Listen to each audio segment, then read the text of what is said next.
Restaurant സ്റ്റൈലിലുള്ള chicken noodles തയ്യാറാക്കാനായിട്ട് നമുക്ക് Chinese നൂഡിൽസിൻ്റെ ഒന്നും ആവശ്യമില്ല. നമ്മുടെ യിപ്പി നൂഡിൽസ് വെച്ചിട്ട് നമുക്ക് അതേ ടേസ്റ്റിൽ തന്നെ നല്ല പെർഫെക്റ്റ് ആയിട്ട് തയ്യാറാക്കിയെടുക്കാനായിട്ട് പറ്റും. അപ്പോൾ നമ്മൾ ചിക്കൻ നൂഡിൽസാണ് തയ്യാറാക്കുന്നത്. അതിനായിട്ട് ചിക്കൻ ആദ്യം തന്നെ ഒന്ന് മാരിനേറ്റ് ചെയ്ത് വെക്കണം. ഒരു 250 ഗ്രാം എല്ലില്ലാത്ത ചിക്കൻ്റെ പീസസ് എടുത്തിട്ടുണ്ട്. നീളത്തിൽ ഇതുപോലെ കട്ട് ചെയ്തെടുത്തിട്ടുണ്ട്. കട്ടി കുറച്ചിട്ട് നീളത്തിൽ അരിഞ്ഞെടുത്താൽ പെട്ടെന്ന് തന്നെ ഫ്രൈ ആയിട്ട് വരും. ഇതിലേക്ക് നമുക്ക് ആവശ്യത്തിന് ഉപ്പ് ചേർത്ത് കൊടുക്കാം. കുറച്ച് ഉപ്പ് ചേർത്ത് കൊടുത്താൽ മതി, കാരണം നമ്മൾ ഇതിലേക്ക് സോയാ സോസ് ആഡ് ചെയ്യുന്നുണ്ട്. പിന്നെ ഇതിലേക്ക് 1 ടീസ്പൂൺ കുരുമുളക് പൊടി ചേർത്ത് കൊടുക്കാം. പിന്നെ ഒരു 1.5 ടേബിൾ സ്പൂൺ കോൺഫ്ലവർ ചേർത്ത് കൊടുക്കാം, ഒരു കോട്ടിംഗ് ഒക്കെ കിട്ടാനായിട്ട്. ഇതിലേക്ക് 1.5 ടേബിൾ സ്പൂൺ സോയാ സോസും കൂടി ചേർത്ത് കൊടുക്കുന്നുണ്ട്. എന്നിട്ട് നന്നായിട്ടൊന്ന് മിക്സ് ആക്കിയതിന് ശേഷം നമുക്കിതൊരു 10 മിനിറ്റ് മാറ്റി വയ്ക്കാം. ആ സമയം കൊണ്ട് നമുക്ക് നൂഡിൽസ് തയ്യാറാക്കിയെടുക്കാം. ഞാനിപ്പോൾ 4 പാക്കറ്റ് നൂഡിൽസിൻ്റെ അളവാണ് ഈ കാണിക്കുന്നത്. അപ്പോൾ നൂഡിൽസ് വേവിച്ചെടുക്കാനായിട്ട് നമുക്ക് കുറച്ച് കൂടുതൽ വെള്ളത്തിൻ്റെ ആവശ്യമുണ്ട്.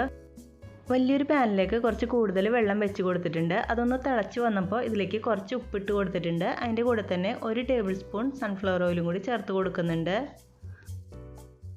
ഇനി ഇതിലേക്ക് നൂഡിൽസ് ചേർത്ത് കൊടുക്കാം. 4 പാക്കറ്റ് നൂഡിൽസ് നമ്മൾ ഇതിനായിട്ട് എടുത്തിട്ടുണ്ട്. നമ്മൾ നൂഡിൽസ് വേവിച്ചെടുക്കുമ്പോൾ എപ്പോഴും കുറച്ച് കൂടുതൽ വെള്ളത്തിൽ വേണം വേവിച്ചെടുക്കാനായിട്ട്, അല്ലെങ്കിൽ നൂഡിൽസ് കുഴഞ്ഞു പോവും.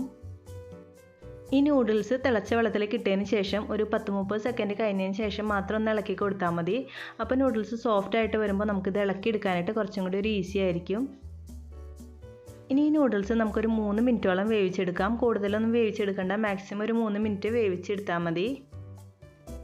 ഇപ്പോൾ നൂഡിൽസ് അത്യാവശ്യം വെന്ത് വന്നിട്ടുണ്ട്. ഇനി ഇത് നമുക്ക് വേഗം തന്നെ ഒരു ഊറ്റുപാത്രത്തിലേക്ക് ഊറ്റി ഒഴിക്കാം. അതിനുശേഷം അതിൻ്റെ മീതേക്ക് കുറച്ച് തണുത്ത വെള്ളം ഒഴിച്ചിട്ട് അതിൻ്റെ ആ ഒരു പശയൊക്കെ ഒന്ന് മാറ്റിയെടുക്കണം. നല്ല ഐസ് വാട്ടർ ഒഴിച്ച് കൊടുക്കുന്നുണ്ടെങ്കിൽ പശയൊക്കെ മാറിയിട്ട് നല്ല പെർഫെക്റ്റ് ആയിട്ട് കിട്ടും.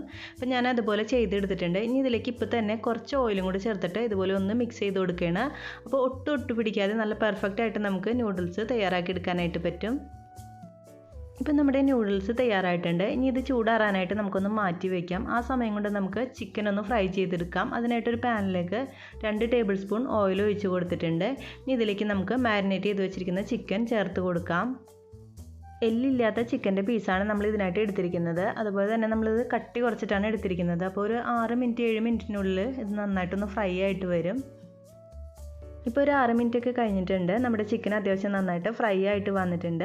ഇത് വെന്തോന്ന് അറിയാനായിട്ട് നമ്മൾ ഇളക്കിക്കൊണ്ടിരിക്കുന്ന ആ ഒരു കയ്യിൽ വെച്ചിട്ടൊന്ന് കുത്തി നോക്കിയാൽ മതി. അപ്പോൾ ഇത് സോഫ്റ്റ് ആയിട്ട് വിട്ട് വരുന്നുണ്ടെങ്കിൽ നന്നായിട്ട് ഫ്രൈ ആയിട്ട് വന്നിട്ടുണ്ട്. ഇനി ഇതിലേക്ക് നമുക്ക് കുറച്ച് വെളുത്തുള്ളി ചെറുതാക്കി അരിഞ്ഞത് ചേർത്ത് കൊടുക്കാം. ഒരു 2 ടേബിൾ സ്പൂൺ വെളുത്തുള്ളി ഉണ്ടാവും ഇത്. പിന്നെ ചെറിയൊരു കഷ്ണം ഇഞ്ചി നീളത്തിൽ അരിഞ്ഞതും കൂടി ചേർത്ത് കൊടുക്കാം. എന്നിട്ട് ഇതൊന്ന് ജസ്റ്റ് ഒന്ന് വഴറ്റി കൊടുത്തുകൊണ്ടിരിക്കാം. ഇപ്പോൾ വെളുത്തുള്ളി ഇഞ്ചിയും അത്യാവശ്യം ഒന്ന് വഴണ്ട് വന്നിട്ടുണ്ട്. ഇനി ഇതിലേക്ക് നമുക്ക് വെജിറ്റബിൾസ് ആഡ് ചെയ്ത് കൊടുക്കാം. ഞാനിതിലേക്ക് കുറച്ച് ക്യാബേജ് നീളത്തിലരിഞ്ഞത്, ക്യാരറ്റ് നീളത്തിലരിഞ്ഞത്, പിന്നെ കുറച്ച് ക്യാപ്സിക്കം നീളത്തിലരിഞ്ഞതും കൂടി ചേർത്ത് കൊടുക്കുന്നുണ്ട്.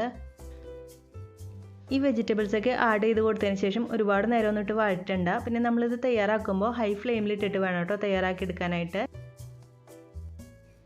ഈ വെജിറ്റബിൾസൊക്കെ ചേർത്തിട്ട് ജസ്റ്റ് ഒന്ന് വഴണ്ട് വന്നാൽ മതി. അതിനുശേഷം നമുക്കിതിലേക്ക് കുറച്ച് കുരുമുളക് പൊടി ചേർത്ത് കൊടുക്കാം. അതിൻ്റെ കൂടെ തന്നെ ഒരു 1.5 ടേബിൾ സ്പൂൺ സോയാ സോസ് ചേർത്ത് കൊടുക്കാം. 1 ടേബിൾ സ്പൂൺ ടൊമാറ്റോ സോസും കൂടി ചേർത്ത് കൊടുക്കാം.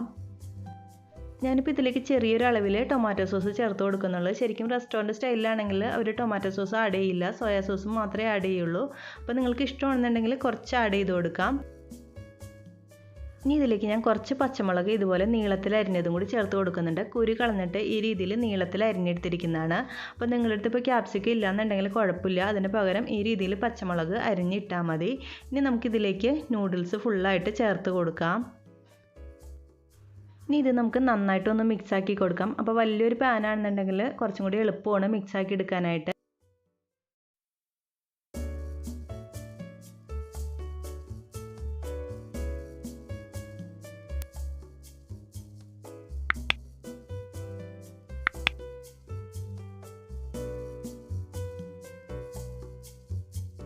ഇപ്പോൾ നൂഡിൽസ് നന്നായിട്ടൊന്ന് മിക്സാക്കി കൊടുത്തിട്ടുണ്ട്. ഹൈ ഫ്ലെയിമിലിട്ടിട്ട് വേണം കേട്ടോ ഇതൊക്കെ ചെയ്യാനായിട്ട്.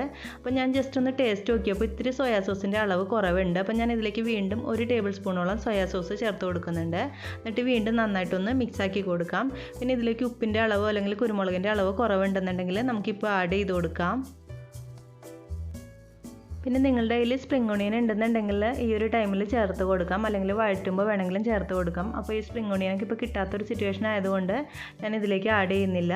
അപ്പോൾ നമ്മുടെ നല്ല ടേസ്റ്റി ആയിട്ടുള്ള റെസ്റ്റോറൻറ്റ് സ്റ്റൈൽ തന്നെയുള്ള ചിക്കൻ നൂഡിൽസ് തയ്യാറായിട്ടുണ്ട്. സാധാരണ നമ്മുടെ കടകളിൽ നിന്ന് കിട്ടുന്ന നൂഡിൽസ് വെച്ചിട്ട് നമുക്ക് ഈ രീതിയിൽ തന്നെ തയ്യാറാക്കി എടുക്കാനായിട്ട് പറ്റും. അപ്പോൾ നിങ്ങൾ എന്തായാലും കുട്ടികൾക്കൊക്കെ ഒന്ന് ഉണ്ടാക്കി കൊടുത്ത് നോക്കൂ. നിങ്ങൾക്ക് ഈ വീഡിയോ ഇഷ്ടമായാൽ ലൈക്ക് ചെയ്യാനും ഫ്രണ്ട്സിനായിട്ട് ഷെയർ ചെയ്യാനും സബ്സ്ക്രൈബ് ചെയ്തിട്ടില്ലെങ്കിൽ ഒന്ന് സബ്സ്ക്രൈബ് ചെയ്തിട്ട് സപ്പോർട്ട് ചെയ്യാനായിട്ട് മറക്കല്ലേ. താങ്ക്